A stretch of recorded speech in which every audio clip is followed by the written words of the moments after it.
শুধু দর্শক মণ্ডলী, হাদির হত্যাকারীদের পশ্চিমবঙ্গে গ্রেপ্তার করা হয়েছে। তাদেরকে দেশে ফিরিয়ে এনে আইনের কাছে সোপর্দ করার জন্য, বিচারের আওতা আনার জন্য আইনি প্রক্রিয়া দুই দেশের মধ্যে চলমান রয়েছে। অত্যন্ত সুখবর।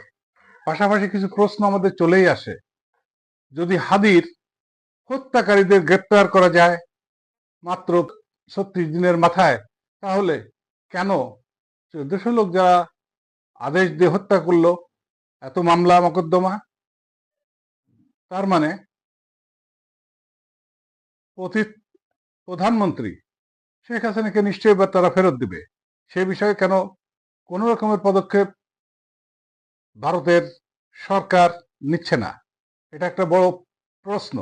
তাহলে কি আমরা ভেবে নিব যে ভারতের মাটি বাংলাদেশের সকল সন্ত্রাসীদের, খুনিদের আশ্রয়স্থল? ভারতের মাটি কুকর্মকারী, অর্থ পাচারকারীদের ঘাঁটি? এই অর্থ, এই হত্যা, এই সন্ত্রাসী, এই জঙ্গি কর্মকাণ্ড কোথায় করে? তারা বাংলাদেশে করে নিশ্চিন্তে তারা কলকাতায় যে স্থান নিচ্ছে। সেই আশ্রয়স্থলটা তারা কিভাবে নিশ্চিত হলো? আমরা যত অন্যায় করি না কেন, নিশ্চয়ই আমরা যদি কলকাতায় যেতে পারি, সেখানে আমরা নিরাপদে থাকতে পারবো।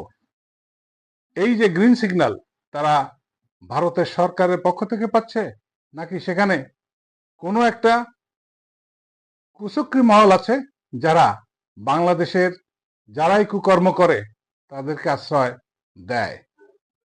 আর একটা প্রশ্ন এখানে আসে, শুধু খুন করাই কি দুর্নীতি? না, খুন করে খুনিরা, যে করায় সেও খুনি। পাশাপাশি অর্থ তছরূপ করা, দেশের সম্পদ লুট করা, সেটাও একটা বড় অপরাধ। সেই অপরাধের বিচার তো দূরের কথা। আপনাদের নিশ্চয়ই মনে আছে পি.কে. হালদারের কথা। সে ব্যাংক লুটপাট করে টাকা নিয়ে ভারতে যে বাড়ি গাড়ি করে সেখানে কি রাজকীয়ভাবে থাকছে। আমাদের দেশের বড় বড় সন্ত্রাসী সবার আশ্রয়স্থল সর্বদাই আমরা দেখেছি কলকাতাতে।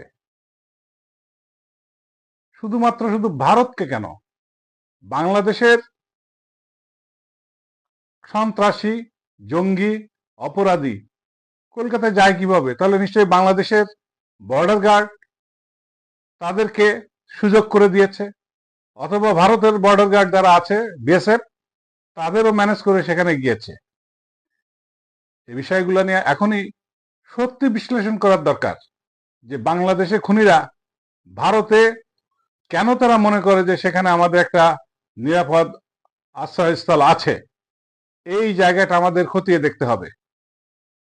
হাদির খুনিদের ফেরত আনলে একটা উপমা সৃষ্টি হবে। তখন দেশের সরকার বলতে পারবে যে হাদির খুনিদের যখন এনে দিয়েছেন, 1400 লোক যারা খুন করেছে, সেই সরকারের প্রধানমন্ত্রী যার বিরুদ্ধে অভিযোগ রয়েছে, সেই সরকারের সহায়তাকারী যারা ছিল, সেই সেনাবাহিনীর বড় বড় অফিসার, পুলিশের বড় বড় অফিসার, রাজনীতিবিদ, তারা এখনো সেখানে রয়েছে বহাল তবিয়তে।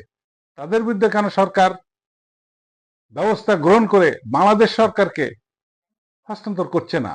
এই প্রশ্নটা বাংলাদেশ সরকারকে এখনই গভীরে যেতে হবে যে তাদের কিভাবে দেশে ফিরিয়ে এনে বিচারের সম্মুখীন করা যায়, যেটা মানুষের গণদাবি ছিল।